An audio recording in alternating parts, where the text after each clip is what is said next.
Welcome everyone to the Connecticut Capitol Television Studios. Today we're here talking with Tami Zawistowski, excuse me, and Bill Simanski. Tami's from the 61st District, on the Planning and Development Committee, Transportation Committee, and the Appropriations Committee. Bill is on the Planning and Development, Transportation, and the ranking member. And we are going to be talking a little bit about what's going to be the future for the 2017 and 2018 legislative session, as much as we can devise what that might be at this point. There's a couple of questions I'd have to ask for them, and we're going to go through those, and then we're going to leave it open to Tami and Bill to tell us about what they think that is going to happen there at this particular session. So, any comments that you would like to make initially? Well, Richard, thanks very much for taking the time to do this today. I think a lot of the focus we're going to be dealing with in the next session is going to be budget, but there's a lot of other issues that have come forward in the meantime as well. Mm-hmm. I think our main concentration is going to wind up being trying to come up with to deal with a workable budget, including making some adjustments to the revenue projections, which the ones that were done earlier this spring, which I think are going to need to be changed fairly quickly, probably right after the election. Mm-hmm. Bill? I would agree with Tami, and I think what we have to do is stop putting quick fixes on issues that surface. The judge's recent education decision, normally what the legislature will do, they'd come in, do a quick fix, and then shuffle it off. What we need to do is, I agree with Tami, let's get down to a structurally sound budget, because if we can fix the budgetary issues, it'll make fixing a lot of those other issues that much easier. Mm-hmm. And I had planned to ask about the education funding issue and the court decision.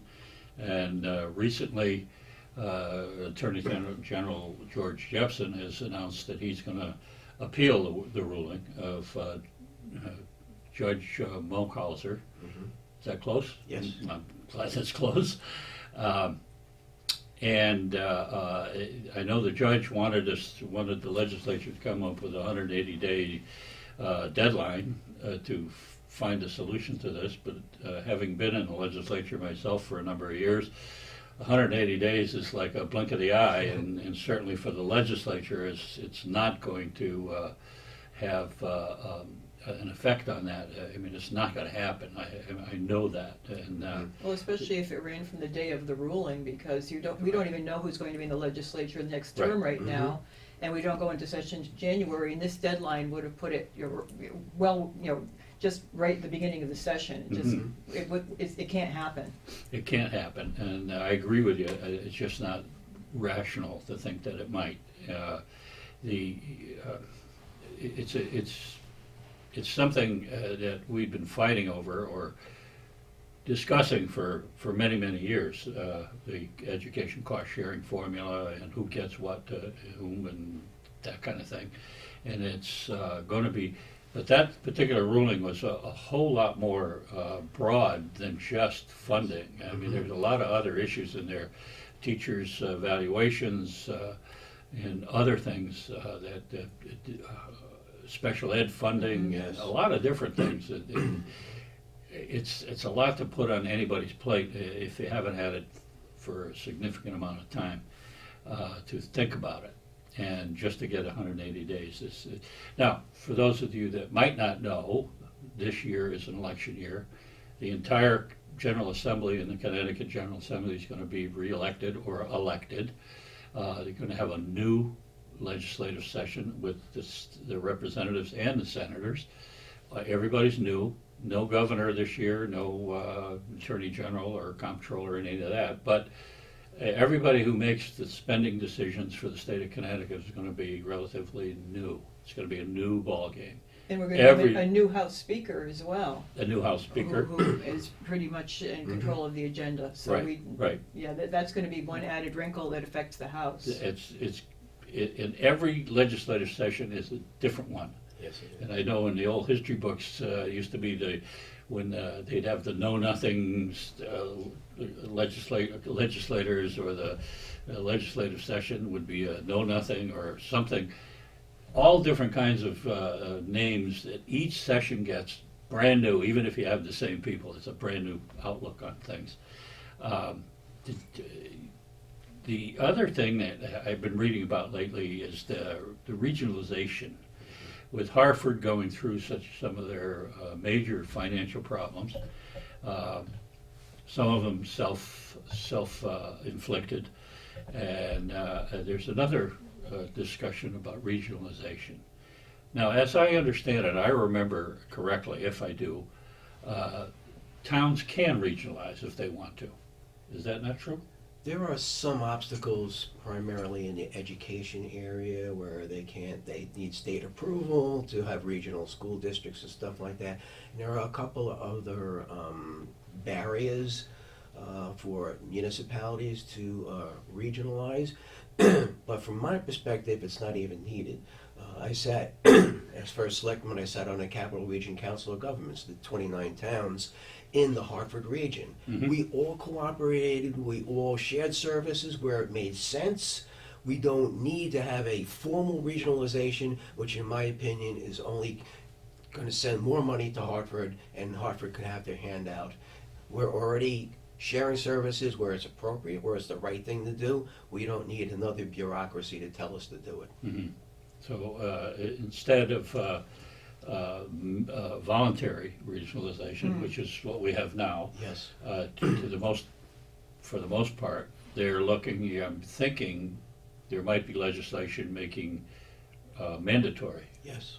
and shall instead of a may. Yeah, Mhm. and I think the regional cooperation is more what we have right now, and it seems to be working in a lot of ways. And I do think the capital regions could do a really good job of trying to come up with some ways of, different pricing for services for towns and things like that towns can voluntarily take advantage of. I really think that's the way to do it, because the minute you start with another layer of government, you're talking about people losing some of their representation as well. Mhm. I'm especially concerned about Hartford. Most recently, they have, the mayor of Hartford's put on the table trying to close down Brainerd Airport and add that land to their tax rolls. I have some extreme concerns about that, because the current airport authorities only had jurisdiction over that for a few years, and they have plans to make that a nice feeder airport. Right now, there is a slight subsidy that's going to that airport, but the Aerotech schools down there, they've got some state police down there. That airport is being used, and it does have a lot of potential. I hate to see the city of Hartford wind up with that to sell it for, condos or something. Not Yeah. that they'd ever allow them at that place right on the river there. Yeah, And but if you close that airport, we'll never get another airport there again. that's true. The Yeah. airports are like kind of like gun ranges. You just can't get them. Yeah. Can't get new ones. Which I think something that's worth mentioning when we're talking about regionalization, the argument they're using is that the big cities have a lot of nonprofits, a lot of government buildings, and they're not taxable, so therefore it makes sense to regionalize so everybody shares. The state has the pilot program, payment in Yeah. lieu of taxes, to pay for the money that they would have gotten if those buildings were taxable. The state hasn't fully funded pilot for years and years, so the solution is fully funding pilot, not regionalizing. Mm. And besides, if you have a DEP building or something, you're not creating living space. You're not creating children for schools. Right. So they do pay. In the pilot, it's supposed to do that. It's Yes. supposed to pay back, and there is a certain amount of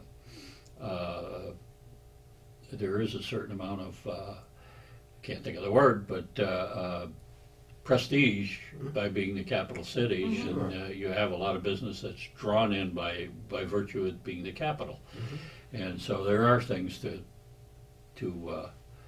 mitigate that. Yeah, let's face it, somebody in Granby or East Granby doesn't want their dollars going to Hartford because there's no control of what they're going to do with the Exactly. money. Exactly, and given recent, last 25 years or so, can't blame Mayor Bronin yet, but a lot of what has happened in Hartford has been its own fault. Look at the stadium. Well, don't want to bring that up, but look at the stadium, yeah, and the other field that they were supposed to be building or redoing for soccer. Yeah. I mean, they didn't even get any part of a stadium out of that. They just Yeah. lost money. And there was something else. They had to pay $6.3 million for people who weren't housed the right way or something in Hartford, and Oh, they yeah. lost the court suit.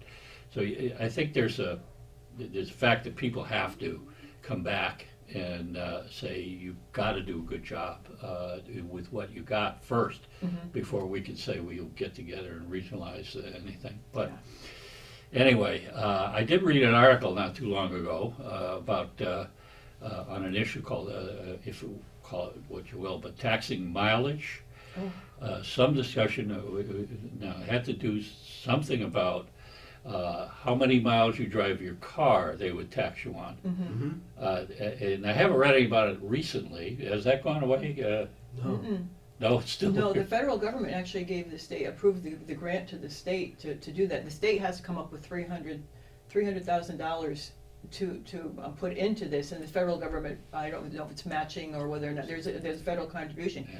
They're going forward with a study, which of course you have a lot of people in leadership saying, hey, we don't want to do this, but we should look at it. I mean, or either they're wasting money or they're lying. It's, Yeah, either one or one way the or the other. other. And, but, It could be it's- either for those. It's a crazy idea, and not only that, I mean, I've had constituents say, I have a farm truck. I go, miles and miles a year, not on state roads, just on, it's registered as a farm vehicle. Okay. And am I gonna get taxed on those miles that don't even go on state roads, or any, even local roads? I just thought that was an intriguing question. That is an intriguing question. Yeah. Anybody talk to you up in Granby about it? Oh, yeah. As soon as it came out, I got many phone calls and emails. And the same thing like Tami said, they're saying, well, it's only a study. We got Yeah. government money, let's look into it. And as we all know, once you start looking into it, it's Yeah, like there's a- Yeah. open up, camel getting his nose under the The tent. tent. Yeah, And I think we'd be successful in quashing it because it's an invasion of privacy too. Because they're going to have to put some sort of GPS thing on your car, and people don't want the government of all people knowing exactly what they're doing, Yeah. when they're doing it, and where they're going. I'm kind of thinking that this might be, well, okay, I tell you what, we won't do the mileage tax, but we really need something like tolls. yeah. Yeah. So I think that's what that's And all tolls, especially border tolls, would be a total disaster for our area, Oh, I being up think next they- to the border. I mean, it would be severely impact Yeah. our local economy, and it would increase traffic on the side roads. I mean, it would be Yeah. an absolute wreck. Absolutely. Yeah, absolutely. We all know how to get around the. Oh, Yeah, yeah. and so If do you the have trucks to. with GPS now. Yes, Mhm. yeah, Yeah. yeah. Yes. So, and another article I had read recently, this was a little bit more recent, I think, but it was about a tax charge on businesses who are not paying a $15 minimum wage. They Have you call heard that about the- that one? They call it the Walmart bill. The Yeah. Walmart bill. Okay, I hadn't heard that, but Yeah, That actually had surfaced last year in the legislature and was being kicked around, and it was so unfavorable. And I think people realize this is an election year; it's not the time to bring it up. But yeah, that was the whole idea: is that people at Walmart, since it was, are not making a livable wage, and as a result, the people in the state of Connecticut, the taxpayers, have to pay for their medical benefits and other services, social services that are provided to them. So it would only be fair if Walmart paid money for having people working in what's not called a livable wage. It's ludicrous, but as you know, some silly things get past this legislature. and the big fallacy is, it wouldn't go to the people that are making the That's less than right. minimum wage. It would go to the state, whether the general fund or but somewhere where it's not gonna benefit directly the people that are making the less than minimum wage. I think they were talking about $1 an hour tax on, for these businesses. That's one of the proposals that came in, but it wouldn't go to the workers. well, the workers would be working for the state then. Because if they're making less money, then that state would be getting money for Yeah. them actually, instead of them getting the money. That's an interesting Yeah. point. Yeah, and it just, one of the things I had thought, I've been thinking about, and for knowing all the budget issues we went through last year, the not the surpluses certainly, I can't even say that word anymore. It's been the overspending of the budget and deficits. And you met 3 or 4 times to talk about deficits, and you did another package to make the deficit go away. Right. The only way that I could see is that you have to fundamentally change the way government operates. That's a big job. Is there any chance you guys are thinking about that? I know the Republicans usually have an alternative budget. What do you think? Well, we put together a whole budget package called the Pathway to Sustainability, with a lot of different reforms built into it. My main fear is I see one of the biggest problems that we have in the state right now is the out-migration, with people leaving, and especially the young people leaving. I fear that if we don't start implementing some of these changes, it's going to accelerate, and you're going to wind up with fewer people handling a larger tax burden. And this whole trend will just continue to gain momentum, and that's a real risk that I think we need to pay attention to. Yeah, I agree. The pathway to sustainability is not just us offering a budget, because we do that all the time. But this is a comprehensive 5-year plan that lays out a path to take us from deficit into surpluses. And it was vetted by Office of Fiscal Analysis. They said it's absolutely doable and achievable. And nonpartisan. And nonpartisan. Nonpartisan Right. fiscal analysis. And this will save the state of Connecticut from the downward spiral it's currently on. And it includes, such things that are not popular, but will save the state of Connecticut, like taking the state employees, new employees, and putting them to a sort of a 401k or defined contribution plan. Now, let's face it, that won't happen easily because rank and file union members want it. If you think about it, if you start out as a new employee and I'm putting money into your account every month, by the time you're ready to retire, you're going to be making a lot more than defined benefit plan where I give you X amount of dollars per month. But it's the union leadership in concert with the leadership here, the Democratic leadership, that doesn't want it. Because if we have a defined contribution plan, I have to put money in your account. If we have a defined benefit plan, I can rate it and use that money to help balance the budget. That's why we have a $70 billion amount of money that this state owes. That's strictly for retarees. Yeah. And we're not talking about touching any of the benefits that the current employees or, Right. or retired employees are have right now. Well, that's We're kind not- of like a contract. You can't do that. No, we're not talking about But- changing any of that at all. Right. These state employees are taxpayers as well. They are. And we're very sensitive to that. It's just the leadership is the problem. They just will not bring things up to their membership for a vote.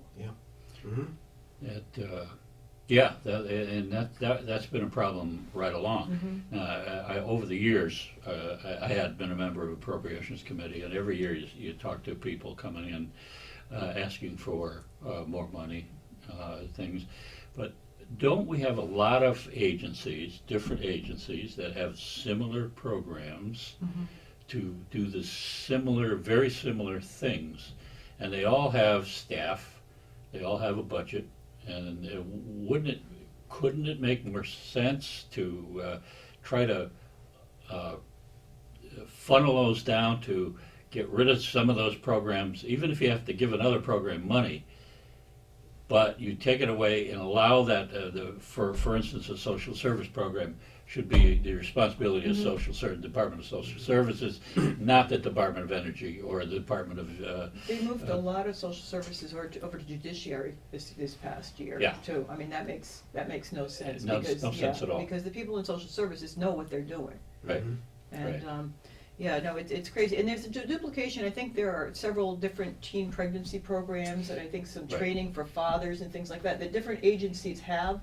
That if you put them, if you have the people work together in one group, it'll make for much stronger programs. It maybe eliminate any conflicting information that they might be getting. Right. I know you have corrections doing some kind of programs, and they should be kind of together, as opposed to all separate, because you create every program creates its own constituency. Yeah.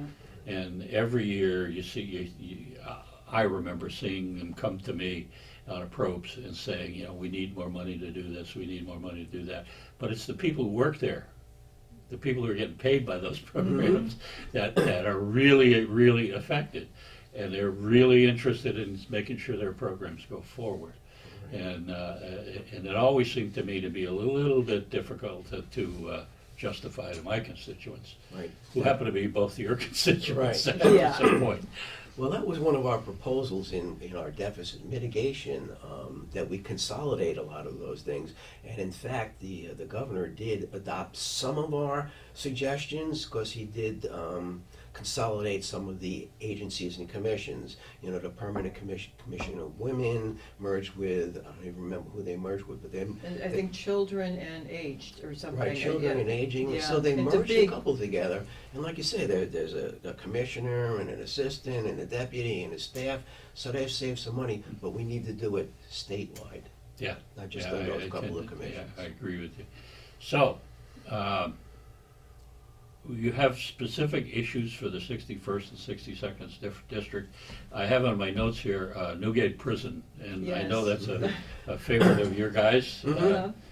Well, the people in the district are well aware that the prison's been closed for some time. It's actually been since the end of 2009. Mhm. A lot of work has gone forward there. The guardhouse, what was essentially was sliding downhill diagonally, and it created a safety issue. They really had to do that kind of work. Well, it was completed basically late last year, early this year. They had to finish up some minor things this year.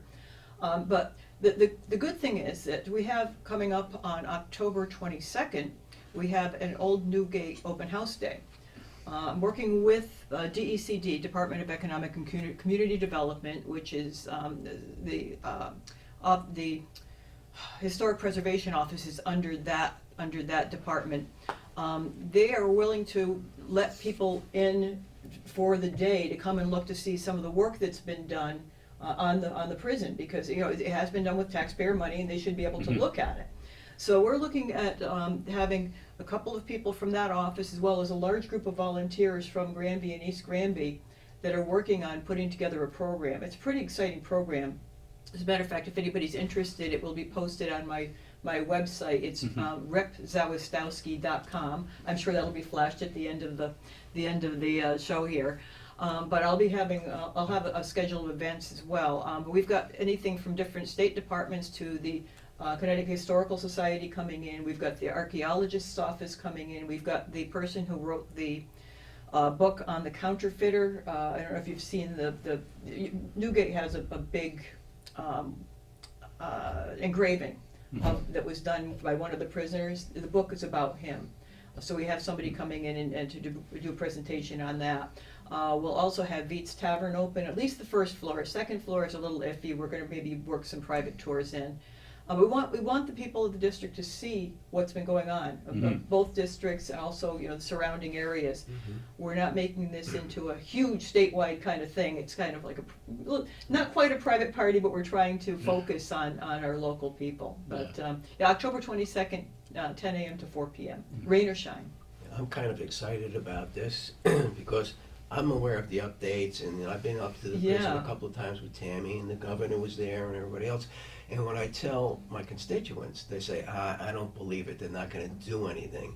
One of my constituents is a member of the Old Friends of Newgate, and every time I update, she says, I don't believe anything you're saying. So to have an actual physical opening where we say, see, something's been done. And he's exciting. working with the group too. So Yes. it's the old Friends of Newgate are very actively involved in this whole thing. We have friends in California, and many years ago he had been at Newgate. So I mean, it's a national Oh yes. treasure. Oh, And absolutely. it's kind of discouraging that for the last, ever since I've been out of office, it's not been open. I drive by there a lot, and sometimes for a long time I just scratch my head, and I called you a few times. Oh yes, saying, I "What the hell's get a going lot on?" of calls. As a matter of fact, the Office of Tourism gets a lot of phone calls as well. Yeah. At this event, if people are interested, we'll be taking names and contact information so we can provide updates on anything that might be going on. But one of the reasons hasn't been open this year is the hiring freeze. Yeah. That's the problem with the people who were there in 2009 are most of them have retired by now. So we Yeah. need to get new people in, and with the hiring freeze, that's where the sticking point is for getting it open right Yeah. now. We hope to get that resolved. Yes, I hope so too. I remember going down the ladder, which they don't have anymore, Yeah. but that was with my father when I was a youngster. And I remember Chris Riley, who was a Granby resident, who was kind of the chief guide at the prison, and who spent a lot of years making plaques, doing a lot of stuff to be involved in that and to promote the whole idea of this prison, which was humane beyond its years, because whether they lived up to it or not, they had specific meals they were supposed to get, and they had this and that and the other thing, and it was quite a place for a long time. And of course, the shoe factory is down, where they made shoes and nails, I believe, Nails, yeah. there. And for a time, it was the only prison in Connecticut, I It was the believe, before first- Weathersfield opened up. Yeah, it was the first Yeah. state prison in the United States, and And it also was the a first state the first chartered copper mine in the 13 There you colonies go. before that. That's Yeah. true. And So all those I- plaques that you made up, we're going to be bringing those out and putting them up. We're making it look pretty spiffy for Yeah, not being and that's open. wonderful, especially for Chris Riley's sake. Mhm. And your predecessor, my predecessor, Otto Newman, Yes. his name is on a plaque up there, because he was trying for years and years to get Newgate. The biggest problem with Newgate is you got a road running right through the middle Yeah. of it. Right. And that's the problem that keeps it from becoming a site that you could be visited, because there's that public road right through the And middle of it. let's face it, we're not going to pay to put a tunnel under the No, road, we're and not we're not doing- going to build a bridge No over bridges it. are So going yeah, around. No, that's not going to happen. yeah. but- For our event, we've really taken some great pains to deal with traffic control and pedestrian Yeah. control for this. Yeah. And I know the East Granby Police are going to have somebody Yep. up there. Yep. So, So- because we are going to be having both sides of the street open, Right. so we Yes. have to make sure that Yes. we don't lose People any, going, people anybody. across the road. Yeah. Mhm. You don't want any serious accidents up Yeah. there, but that seemed to be the biggest stumbling block for the whole discussion about the prison and Veets Tavern, which was across the street from it, of course, Yeah. for those who didn't know. And the ballroom upstairs, which the state spent a lot of money fixing that ballroom Yes. many years ago, but There's a capacity problem There up is a there capacity, as far yeah. as weight, so we're really going back and figuring out what we can maybe do. some small tours. But if nothing else, the prison has to be stabilized and Yes. and eventually reopened again, because it was a big attraction Yeah. for school students and things to come there. And Yeah, the mine itself will not be open for the open house because we have bats that are hibernating there. As of October 1st, the mine has no longer any access. From what I understand, actually DEP, Environmental Protection, is going to have a little display on the kind of bats that are down there. all right, Apparently, they are somewhat resistant to that white nose fungus. right, So we don't want people running down there and disturbing. disturbing them at Well, this but point. that makes sense. Then. Yeah. That makes sense. Yeah. So, any specific issues for Granby this year that you're going to be When working I'm on? around talking to people, it runs the full gamut from, the budget problem is what everybody speaks about. This educational decision by Judge McLauser is a big issue. And they're really upset about regionalization. And really, the root cause of all our problems is our out-of-whack budget. We spend too much and we borrow too much, So I think my focus, what I'm telling people is let's get down to the pathway to sustainability. Let's get this state on a straight path that's going to take us out of deficits into surpluses. And I think that'll solve a lot of the issues along the way. Tammy? Well, it's a Newgate, but I think a lot of people are also in my district not only talking about the things that Bill had mentioned, but also casino development. There are a lot of people in the district, and I agree with them that don't believe that the casinos belongs in north central Connecticut. Because I'm concerned about having another big empty building there, as well as, some Yeah. of the social ills that go along with That it. go along with Yeah. casinos, yeah, Yeah. yeah. And it's not gonna be, since it's not on tribal land, there's whole things about jurisdiction for law enforcement, there's a whole lot of issues that, I think haven't been resolved at this point. Oh, okay. So, thank you very much for viewing us today, and I hope Tammy and Bill have shed some light on some of the issues from around the 61st and the 62nd district. And thank you very much for watching us.